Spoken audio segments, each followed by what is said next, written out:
Pilgrim spends 6 years traversing Vietnam on foot. A man from central Vietnam has been walking throughout the country since 2017 as a form of personal pilgrimage. During his journey from the north to the south, 43-year-old Thich Minh Tue, born Anh Tu, took a rest at a vacant lot in the central province of Ha Tinh Cam Xuyen district on Friday. Hundreds gathered around to hear him speak. Tu said he was originally from Ha Tinh, but his family moved to the central Highlands GLI province in 1994. He was formerly a monk at a pagoda, where he took the Buddhist name Thich Minh Tue. Minh means bright, while Tuesday means intelligence. The whole name means the shone way, Tu said. Adding that when he left the pagoda, he kept his Buddhist name. Tu said he is neither a Buddhist monk nor affiliated with any pagoda or institution under the Vietnam Buddhist Sangha. Over the past few years, he has been studying the teachings of the Buddha and learning ascetic practices, which involve letting go of conveniences and embracing difficulties, such as abstaining from food and wearing simple clothing, in order to attain enlightenment. As part of his ascetic practices, Tu has been walking across Vietnam since 2017. He said that in the early days of his practice he sometimes traveled by bus. However, he said that since 2020, he has been traveling entirely on foot, except for using a few marine vessels to cross various waterways. He said he has been to almost every corner of Vietnam, except for a few provinces. My journey is a lifelong walk. I don't intend to spread any message, as everything in Buddhism has been taught by the Buddha. I just want to practice per the teachings of the Buddha to complete myself. When I walk, I pray for everyone to always be happy with their families, he said. In the past he used to doubt the teachings of the Buddha, but Tu said he is now more mature and so he wants to follow the teachings to see if they can bring greater happiness.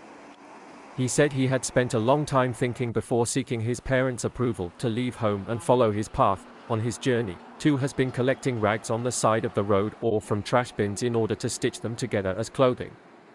He eats only one meal a day.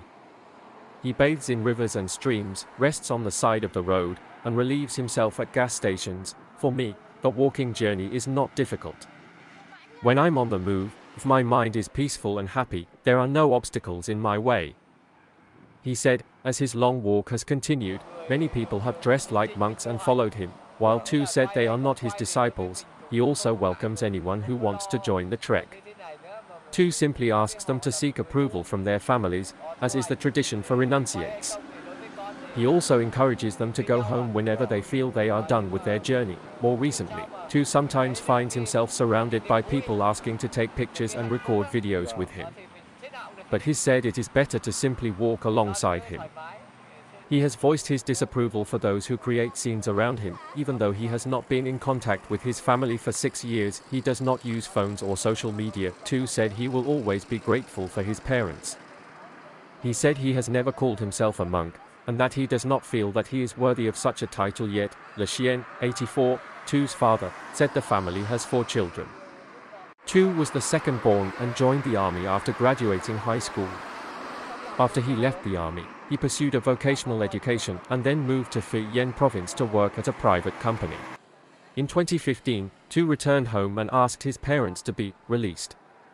After a night of thinking, Tu's parents granted him their approval and blessing to pursue his ascetic path. Xuyen said Tu told him he would study at a monastery in Saigon, but that he had then lost contact with him ever since. The father only learned of his son's whereabouts when neighbors showed him videos about the long walk released by the media. We saw that he was skinny and wasn't eating well, so we felt pity for him. But this is his path and we support him, Xuyen said. Qua của người này và đi ở đây đa số ở đây với này ở cái nghĩa trang Tỉnh Gia đấy, đến Thanh Hóa thì nhưng mà đi bên có được hình như được lần con ngủ ở cái đền thờ ở núi Hàm Rồng ấy, còn không là